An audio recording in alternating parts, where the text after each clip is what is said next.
Oi, gente, tá todo mundo me ouvindo bem aí? Quem já tá por aí?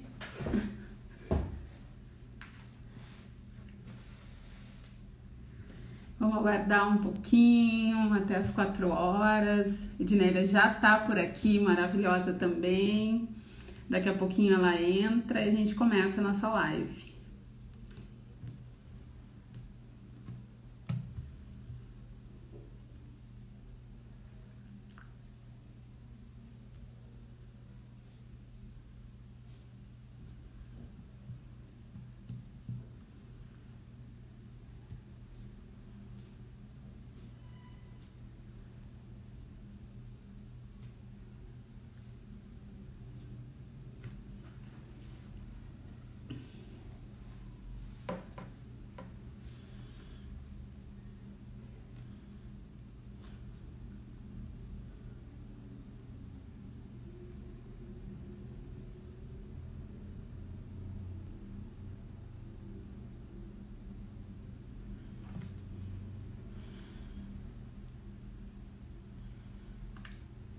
Obrigada, Luara.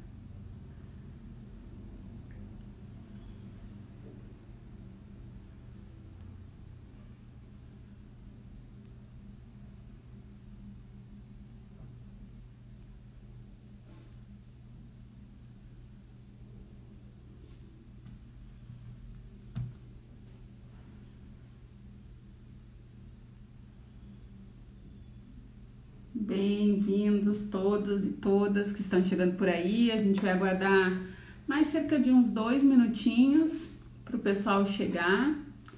Na sequência, a gente começa a nossa live com a Ednélia.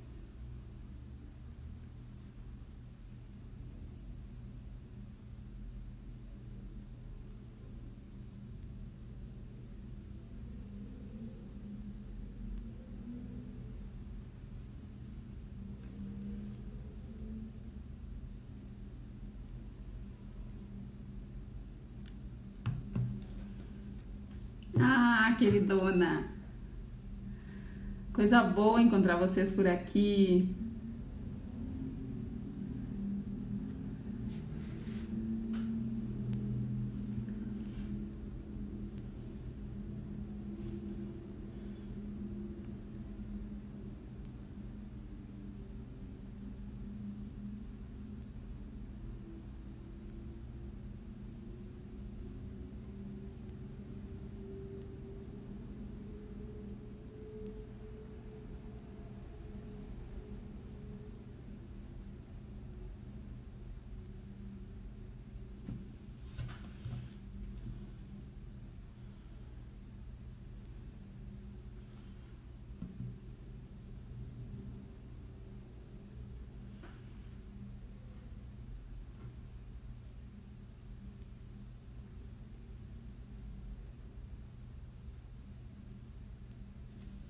Vamos esperar até as 4h05 e então nós daremos início.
Então, querido.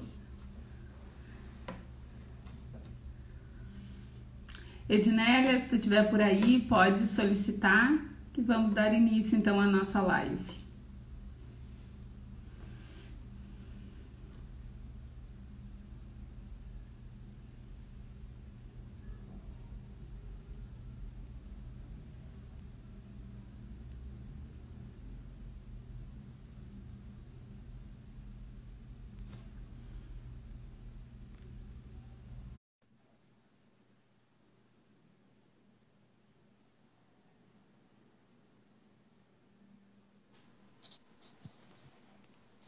Olá, Olá, boa tarde. boa querida, tudo bom? Tudo Que bem? bom estar aqui. Ednélia, é um prazer te ter aqui com a gente, né? Mais uma companheira aí da rede de historiadores negros. E nós vamos então dar início ao último dia da nossa jornada sobre história das mulheres negras. A fala da Ednélia vai ser Espelho de Oxum, Memórias e Representações de Corpos Subalternizados em Escrevivências de Mulheres da Diáspora Africana. Ednélia é professora da Universidade Estadual da Bahia. Sem mais delongas, passo a palavra para ti e já quero agradecer todo mundo que está aqui nos ouvindo. Fiquem à vontade para comentar, mandar perguntas. Mais uma vez, muito obrigada, boa tarde e vamos lá, Ednélia. Vamos lá, boa tarde. Eu só te peço, Fernanda, quando tiver faltando uns 10 minutos, você me fala para eu controlar um pouco melhor o tempo. Às vezes eu me atrapalho muito. Então, gente, boa tarde a todas, a todos que estão aqui. Para mim é uma satisfação muito grande estar participando dessa jornada, fazer parte dessa rede de historiadores negros, né, de historiadoras negras. Fico muito feliz de fazer parte desse aquilombamento, né, como eu chamo. De vez em quando a gente se fala assim. E essa jornada que homenageia, né, a semana, o Dia Internacional da Mulher Negra, da Mulher Latino-Americana e Caribenha, que é amanhã, na verdade, né, está sendo sucesso. Eu tenho acompanhado as lives e aprendendo muito com todas essas minhas colegas maravilhosas. Então é isso. Hoje eu queria só falar um pouquinho, antes de entrar no Espelho de Oxum, rapidamente um pouco da minha trajetória, né? Para quem ainda não me conhece bem os meus trabalhos, na verdade, eu comecei lá na década de 90 trabalhando com memórias de descendentes de escravizados, né? De africanos escravizados, memórias da escravidão e do pós-abolição no Recôncavo Sul baiano. No doutorado, já na década de 2000, eu trabalhei com pós-abolição, já com uma documentação escrita, um levantamento de documentação sobre o Recôncavo. E venho transitando, né, nesses caminhos que problematizam as memórias da escravidão e as vivências do pós-escravidão na Bahia. E aí, eu estava, enquanto professora da UNEB, né, já no 2017, né, eu acabo descobrindo Maria Firmina de Jesus, no primeiro memorial que é publicado sobre ela, né? E aí eu me encantei com a existência de Maria Firmina, né? A gente sabe, eu venho de uma tradição da historiografia que a gente mal sabia que existia a história das mulheres, obviamente lá na graduação, né? Mas eu trabalho com historiografia já há algum tempo e acompanho tudo que está saindo e acompanho toda essa historiografia que aponta, né, para essa existência de mulheres na escravidão, os agenciamentos, né, e as falas. E quando eu descobri Maria Firmina de Jesus, eu fiquei encantada por aquela pessoa, por aquela trajetória, por aquela obra. E aos poucos eu comecei a me envolver com a obra dela, né? 2018 foi um ano em que saíram muitas edições sobre Maria Firmina. E fui descobrindo outras mulheres negras que deixaram escritos na história, né? E foi daí que eu escrevi um projeto envolvendo literatura e história e concorri ao pós-doc no PAC, aqui lá na UFRJ, e fui fazer o pós-doutorado. Esse trabalho que eu estou apresentando aqui faz parte desse projeto do meu pós-doutoramento que eu estou concluindo no final desse ano.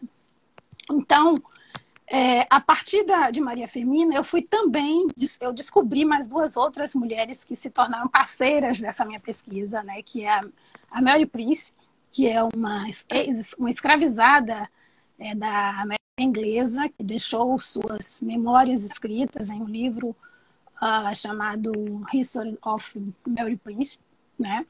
E descobri a Harriet Jacobs também, né? Uma outra mulher escravizada na América, né? Que deixou um livro escrito chamado Incidentes da Vida de uma escravizada, né? Então, o encontro com essas obras, né, me permitiu estar transitando e buscando problematizar as falas, embora vocês possam me perguntar. Ora, mas a Maria Firmina, ela deixa um romance, outras duas deixam escrito umas autobiografias. Como é que você faz para poder transitar linguagens, né, que são diferentes? Então, obviamente que a gente parte para o conceito de escrevivências da Conceição Evaristo, um conceito que vem me acompanhando bastante nessas minhas reflexões sobre essas mulheres, né? E aí eu vou pensar a obra da Maria Firmina de Jesus também como uma obra que traz muito das suas escrevivências, muito de escrevivência, né? Não é uma autobiografia, mas já no prólogo, e é o que nos interessa aqui nesse momento, eu vou estar problematizando muito mais o que ela escreve no prólogo, do que efetivamente a sua obra nesse momento, né? E por isso eu trago esse tema hoje do espelho de Oxum, que é para pensar, né, como que essas mulheres hoje potentes, essa geração de mulheres negras, né, que vem ecoando suas vozes a partir não só da historiografia, mas em tantas outras linguagens do conhecimento, na poesia, no cinema, nas artes de em geral, né? Como essas mulheres, elas se espelham, né? Ao olhar no espelho, elas veem esses pássaros negros. Oi? Oi? Ednélia, será que tu consegue ficar um pouquinho mais... Será que tu consegue ficar um pouquinho mais perto do modem? O pessoal está dizendo que está dando uma cortada. Eu vou aumentar o volume, não sei se é isso. E também estou sentindo você tá meio travando aí. Não sei se é a sua internet ou se é a minha, tem horas. Pois aumentei agora. Melhorou? Eu também estou bem do ladinho aqui. E estou com o computador ligado, que eu estou dando uma olhada aqui no roteiro. E estou diretamente no celular aqui, falando mais alto que eu posso. Assim, melhorou o som, gente? Agora está meio cortando às vezes, Fernando. Vamos seguir e vamos ver como é que fica. Vamos lá. Tá bom. Então, o espelho de Oxum, obviamente que é também uma reverência à nossa rainha das águas doces, né? E, ao mesmo tempo, é uma metáfora que eu estou utilizando para poder pensar essas mulheres negras como reflexo, né, no espelho. Essas mulheres que vêm do processo histórico do século XIX, né, do início do século XX, como uma espécie de reflexo que traz essas experiências para poder, com força, né, ancestral, para essas mulheres dessa nova geração que tem olhado no espelho e visto esses pássaros negros potentes e tem potencializado nesse agora as suas subjetividades, as especificidades e essas narrativas que entram nessa disputa, né, no campo cultural. Então, é meio por aí essa ideia do espelho de Oxum, né?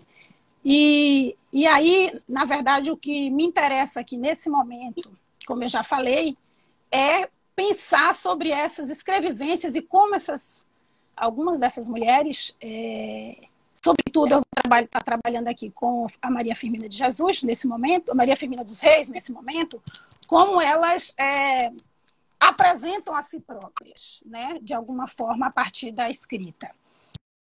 Para introduzir aqui um poeminha da Conceição Evaristo, que eu acho que tem um significado muito potente para esse lugar de fala, né, para pensar sobre essas vozes, sobre essas falas, que é o poema Da Calma e do Silêncio, que diz: quando eu morder a palavra, por favor, não me apressem. Quero mascar, rasgar entre os dentes a pele, os ossos, o tutano do verbo, para assim versejar o âmago das coisas. Então, essa mordida da palavra, né, que essas mulheres, né, dão e passam a se apropriar da palavra para imprimir suas marcas, para deixar o registro dos seus corpos, das suas escritas, das suas falas na história, nos permite pensar, né, nessa potência, nessa possibilidade de negociação, de trânsito, de driblar determinadas pedras e tropeços para poder se inserir nesse mundo do letramento. E é isso que eu vou pensar aqui, é isso que eu vou refletir aqui nesse momento, né, destacando 3 discursos que, na verdade, escapam até mesmo a essas 3 mulheres que eu já citei acima, né, com exceção da Maria Firmina dos Reis, que eu trago com mais força aqui para pensar sobre esse lugar. Então, eu trago aqui o discurso improvisado da Sojourner Truth, que todo mundo conhece, todo mundo já ouviu falar da Sojourner, que é aquela ex-escravizada, mulher forte, que em 1851 levantou a voz lá na Convenção de Ohio e questionou toda aquela reunião que estava sendo feita em torno dos direitos civis das mulheres, né, e que deixava de lado a questão da mulher negra. Então, o trabalho e a minha reflexão passa por essa interseccionalidade entre gênero, raça e classe. E eu queria destacar aqui, não todo o discurso, né, esse livrinho aqui da Sojourner, é um livrinho organizado por Jaqueline Gomes de Jesus, mas que tem vários dos discursos que a Sojourner emitiu durante várias palestras e lugares que ela teve, nos Estados Unidos, porque ela se tornou uma abolicionista, né? Uma feminista abolicionista do século XIX, que mexeu muito com as estruturas, né? E balançou aquele contexto do final do século XIX ainda escravista, né? E aí, nesse pedacinho do discurso, quando ela diz assim, eu vou destacar aqui, vocês vão entender, porque eu vou pegar 3 trechos, né? Um de Sojourner, e um da Maria Firmina, e um outro da Carolina Maria de Jesus. Eu vou dar esses saltos e vou estar aqui trazendo essas falas, de como é que elas se apresentam, para depois eu estar refletindo em cima dessas falas, e aí vocês vão me entender melhor. Quando ela vai questionar e diz assim, eu não sou uma mulher, né, que é aquele discurso famoso que todo mundo conhece, que ela vai dizer, né, que ela foi contar a história dela e falar das suas vivências, né, da sua experiência de vida enquanto escravizada, né, e mãe. E aí ela diz, daí, lá nessa convenção, ela levanta, né, e ela diz assim, daí eles falam dessas coisas na cabeça. Como eles chamam isso? Aí alguém da plateia sussurra, intelecto. Ela diz, é isso, querido. O que é que isso tem a ver com os direitos das mulheres e dos negros? Aí, mais à frente, ela diz, daí aquele homenzinho de preto ali disse que a mulher não pode ter os mesmos direitos que o homem, porque Cristo não era mulher. Então, o que eu quero destacar aqui é a forma como ela interage com essas pessoas naquele lugar. E eu fico imaginando, né, aquela mulher levantando-se naquele lugar, naquela conferência predominantemente branca, masculina também, porque embora fosse uma conferência das mulheres, mas tinha muitos homens brancos, cristãos, pastores, né? E aí ela levanta, eu fico imaginando aquele corpo negro alto levantando e se expressando de uma forma tão eloquente, né? Com tanta força e, ao mesmo tempo, com uma certa timidez, com uma certa forma de dizer assim, eu estou falando de um lugar de fragilizada, né? Eu tô questionando quem é esse homem ali, aquele homem de preto, eu não estou me fingindo de morta para ser visitada, mas eu quero dizer quem é que eu sou e eu quero fazer a minha voz ecoar aqui para dizer que isso aí não me representa, que isso aí está deixando de fora uma grande quantidade de mulheres, né, que não têm direito a nada e que são as mulheres que efetivamente sempre trabalharam e que deram o sangue, o suor e a vida, né, pela história daquele país. No caso, a gente está falando dos Estados Unidos, né? no caso do discurso da Sojourner. Então, quando ela fala assim, hein, querido, e aquele negócio do intelecto? Então, é como se fosse assim, como se ela estivesse fazendo uma mise-en-scène, né? De que ela dizendo assim, meu lugar de fala não é esse lugar do intelectual, não, mas eu sei o que eu estou dizendo, eu sei o que eu estou questionando, eu tenho consciência do meu direito também, né? Nessa sociedade, eu não vou ficar calada, eu vou lutar por esse lugar de existência. Então, ela dá esse grito de existência, né? Marcado por essa insatisfação em relação às pautas daquele movimento, e faz essa intervenção, que é uma intervenção ousada, né? Que é uma intervenção ousada para aquele lugar, mas, ao mesmo tempo, ela se coloca no lugar de negociação, né? Essa é a palavra que eu vou estar trabalhando ao longo do texto. Maria Firmina, já dando um salto, mas não tão salto, porque Maria Firmina está vivendo nesse mesmo período que a Sojourner, né, na década de 1850, e, na verdade, a primeira versão do Úrsula, que é o romance de Maria Firmina, é publicada em 1859, né? E naquele romance, no prólogo, tem umas coisas muito interessantes que ela escreve ali para a gente entender um pouco como é que ela se apresenta, uma certa timidez, uma humildade nas palavras para dizer, né, como é que ela se coloca nesse mundo letrado, diferente da Sojourner, porque Sojourner era analfabeta, ela é iletrada, na verdade, ela não conhecia o mundo das letras, mas ela usa da sua performance oral, né, da oralidade do corpo para poder ir à luta, para poder demonstrar sua insatisfação, para gritar, né, contra aquelas injustiças todas. E a Maria Firmina, ela vai apresentar em Úrsula, eu acredito que a maioria dos que estão aí também conhece esse romance, já que já está bastante difundido, mas ainda é preciso que muito mais gente conheça a obra da Maria Firmina de Jesus, dos Reis. E no prólogo, né, ela apresenta o livro como um livro mesquinho e humilde. Então, ela diz, o livro é mesquinho e humilde, e eu apresento ao leitor. Então, eu queria destacar essa palavra mesquinho e humilde o livro. Mais à frente, ela fala também de pouco vale esse romance, né? Sei que pouco vale esse romance, porque é escrito por uma mulher. Aí, de educação acanhada. Olha os termos que ela vai usando, como educação misérrima, cabedal intelectual quase nulo, né? Mas, ao mesmo tempo, ela está driblando, ela está se confrontando com aquela dominação canônica, né? De cânones, que é a literatura brasileira, que é a literatura universal, na verdade.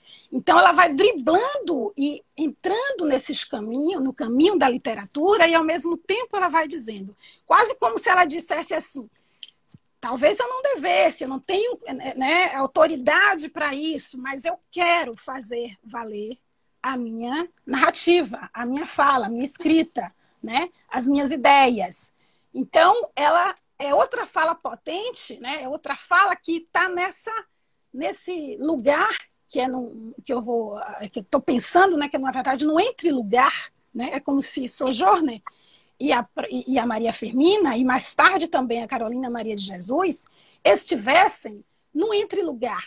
Está no lugar entre aquela dominação patriarcal, né, racista, né, escravista, e, ao mesmo tempo, está saindo desse lugar. Né? Então, ela está ali numa fronteira, está ali numa baliza, numa fronteira, e tentando se expressar, fazer erguer a sua voz, né? Driblando aquele lugar de subalternidade para poder imprimir a sua marca de existência, de escrevivência, né? E potencializar aquela sua consciência, aquela consciência da sua existência. Então, essa é a grande questão que eu estou trazendo para a gente discutir nesse momento. E aí eu quero dar um salto já para a Carolina, porque é outra voz potente. Eu queria lembrar, claro, que esse ano, né, faz 60 anos de Quarto de Despejo, e todas as homenagens em vários lugares, a gente está acompanhando aí, né, que felizmente a Carolina Maria de Jesus tem tido um grande reconhecimento também pela importante escritora que ela foi, né, não só no romance, não só nas memórias, mas com poemas também, né? E aí muitas obras têm sido publicadas e a Carolina, eu não podia deixar de trazê-la nesse momento, nessa reflexão, principalmente porque ela tem uma fala também que vai muito de encontro, né, o que se assemelha a esse lugar, a esse entre-lugar que eu estou falando, né? Quando ela vai dizer, e ao mesmo tempo, né, quando ela vai... Essas três mulheres são três mulheres que estão promovendo uma desordem no sistema, né? Na minha concepção, nesse olhar que eu estou... Não é só meu, outras pessoas também pensam sobre outras questões a respeito disso. Eu estou também me referindo a Homi Bhabha, né? Que pensa esse entre-lugar, essa fronteira, né? O próprio Frantz Fanon e outros autores que também pensaram sobre esse lugar do negro, e eu estou pensando no lugar da negra, da mulher negra escritora, né? Escritora ou que fez, ou que deixou uma marca com a sua própria voz, no caso da Sojourner, né? E aí a Carolina Maria de Jesus, né? Que, no caso aí, no ano de 1941, antes mesmo dela ser descoberta pelo Adalho, né? Que foi quem fez com que o jornalista, né, que de certa forma projetou ela a partir do quarto de despejo, mas na verdade a Carolina Maria Jesus, ela já tinha uma consciência do que ela queria, ela já tinha um projeto, né, de escrita, né, de projeção da sua vida, da sua voz, da sua fala. Então, quando ela foi em 1841 ao jornal Na Folha da Manhã e levou um poema que ela escreveu, e naquele poema ela homenageava, inclusive, o presidente Getúlio Vargas, né? Ela, ao voltar, lá no jornal, ela foi recebida por um senhor, o senhor Willy, que depois ela narra sobre ele, sobre esse encontro. E nesse encontro, ele diz que ela é uma poeta, e ela fica pensando sobre o que é ser poeta, que doença é essa, né? O que é isso? Mas... Veja só como essa humildade nas palavras, uma certa maneira de dizer, uma tática de fazer valer a sua existência, né, o seu objetivo, o seu propósito, de driblar essas dificuldades e, ao mesmo tempo, de se firmar, né, nesse lugar. Então, ela vai dizer o seguinte, já anos depois, quando ela escreve a introdução desse livro, esse livro, Clíris, que é um livro que são os poemas recolhidos da Carolina Maria de Jesus, que foi publicado apenas o ano passado, em 2019, né, a partir da organização feita por Ari Pimentel, que é um parceiro meu de pesquisa e também, né, nessa fronteira da história com a literatura. E a Rafaela Ednélia Fernandes, que organizaram... 10 minutos. Você está ouvindo? Diga. 10 minutinhos. Sim, já 10 minutos. Estou tentando concluir aqui.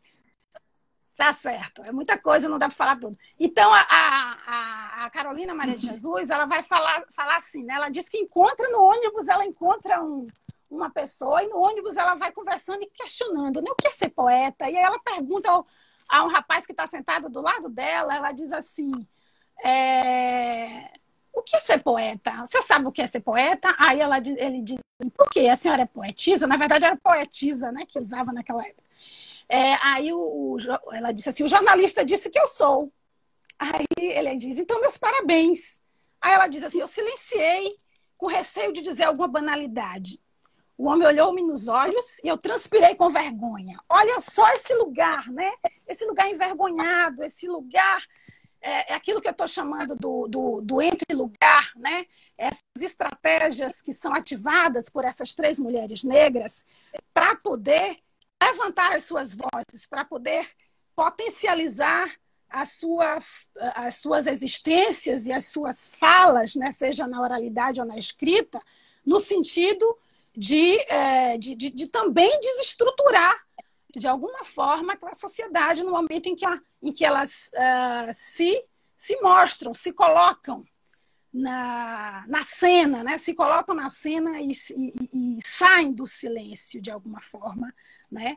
Daquele lugar de silenciada, de subalterna que a história legou a essas mulheres.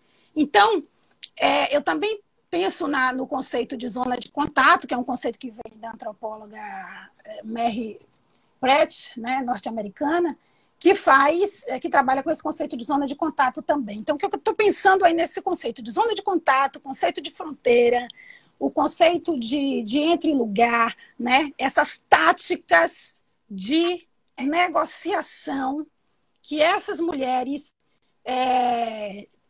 fizeram para poder se colocar no mundo de uma outra forma, né? A partir de um lugar que talvez não fosse, não teria sido o lugar que elas, para muitos, seria um lugar da ousadia, seria um lugar inadequado, não seria um lugar para elas, mas que elas se colocaram nesse lugar a partir de suas forças, e não somente elas, como tantas outras mulheres, nós podemos pensar esse entre-lugar e essas táticas de negociação muito a partir daquele contexto mesmo em que o final da escravidão e o início do pós-escravidão, né?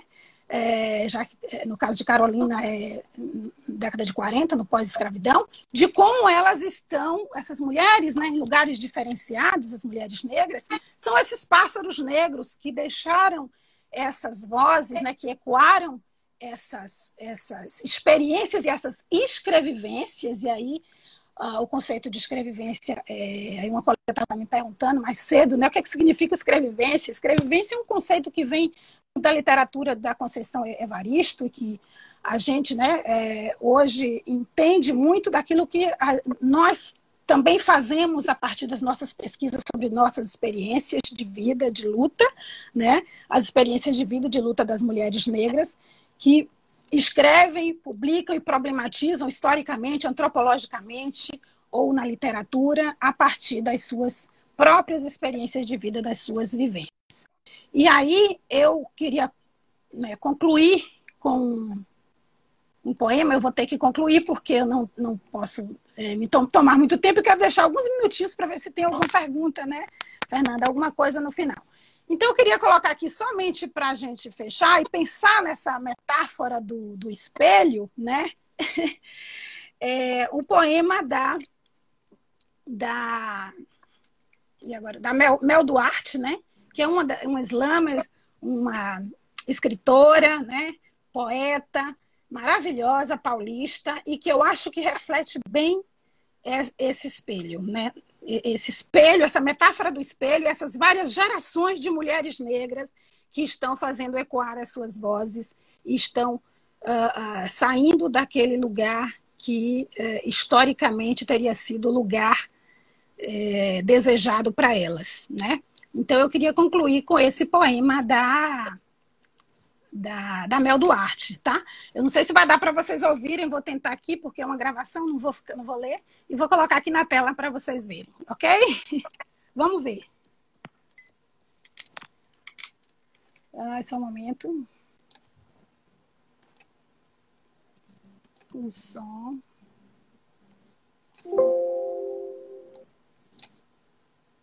Não desiste, negra, não desiste.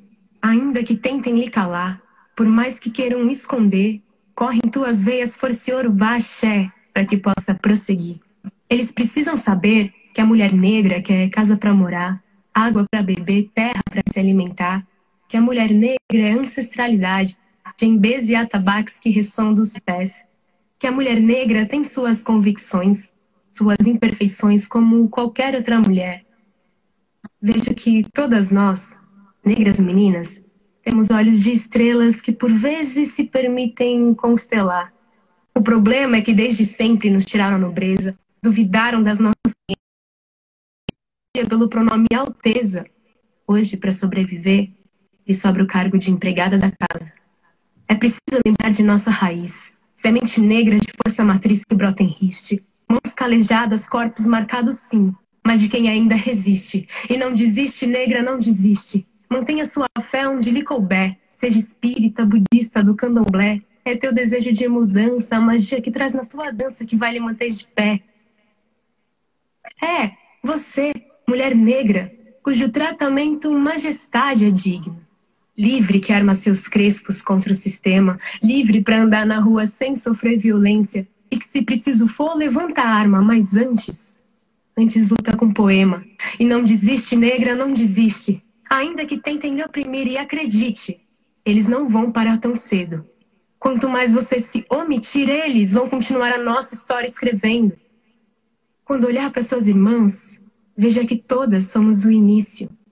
Mulheres negras, desde os primórdios, desde os princípios. África, mãe de todos. Repare nos teus traços, indícios. É no teu colo onde tudo principia. Somos as herdeiras da mudança de um novo ciclo. E é por isso que eu digo que não desisto, que não desisto, que não desisto. Pronto, então eu vou encerrar por aqui, deixar um tempinho aí para ver se tem algum questionamento, alguma coisa para a gente conversar depois. Obrigada, Fernanda. Edmélia, muito obrigada. Eu espero que o pessoal tenha conseguido ouvir. Eu consegui te ouvir perfeitamente depois do momento que deu problema. A imagem ficou um pouco ruim, mas a voz eu consegui ouvir. Espero que o pessoal que está acompanhando também. Quero aproveitar para te parabenizar mais uma vez. Um prazer te ouvir. E teve uma série de comentários, e o mais bacana é que o pessoal ficou com gostinho de quero mais. Inclusive, quem chegou por último comentou sobre isso, né? A vontade de acompanhar teu trabalho, parabenizando pelo caminho que tu escolheu para abordar essas questões. E aqui tem um comentário sobre, acredito que é quando tu estavas apresentando a Sojourner, que a pessoa comenta assim, e como ela refuta e pergunta: e quem trouxe Cristo ao mundo? Que aí a pessoa faz o comentário se é nesse mesmo episódio, que eu acredito até que é, né? Pode falar um pouquinho sobre isso se tu quiser, tu tem ainda um minutinho. Sim, ela pergunta: quem trouxe Cristo ao mundo? Foi uma mulher e Deus, não foi nenhum homem, né? Então ela está exatamente questionando esse patriarcalismo, né? Essa dominação masculina, ao mesmo tempo que ela vai de encontro a esse feminismo, que ainda é um feminismo que está quase ainda muito com um guarda-chuva masculino por trás, já que tem muitos homens ali, de alguma forma, que está liderando a cena daquela reunião, daquela convenção. E então ela vai questionar todo aquele discurso dos padres, dos pastores, né? Aquele discurso religioso também, que vai colocar o homem ainda como centro da história. E segue em frente. Sua voz chega até nós hoje, né? Que bom que Sojourner ecoou essa voz tão libertadora para todas nós. Tem isso, mais alguma, então, Ednélia, alguma questão, te agradeço alguma coisa? Olha, deixa eu agradecer aqui. Então, tá bom. Eu agradeço a todos que estiveram aqui. A gente fica meio nesse negócio de live, é complicado, que a gente não olha as pessoas direito, não sabe onde é que bota a mão, não sabe? E aí eu não vejo, não consigo fazer as duas coisas ao mesmo tempo, ver quem está aqui realmente. Mas obrigada a todos que tiveram aqui presente. E é isso. Parabéns pela organização, a toda a equipe dos historiadores, das historiadoras negras que está organizando essa jornada. E vamos em frente. Temos mais 4 mulheres potentes que ainda vão falar hoje, né? Maravilhosas. Obrigada, Fernanda. Muito bom te ver que você está bem. Estamos sobrevivendo a tudo isso. Beijo grande. Obrigada, querida. Tchau, tchau. Gente, eu convido vocês, então, sou eu que agora saio. Como é que eu faço? Isso, tu que sai. E como é que eu saio aqui? É só clicar em encerrar. Mas eu não estou vendo encerrar. É só clicar em... Deixa eu ver aqui, peraí.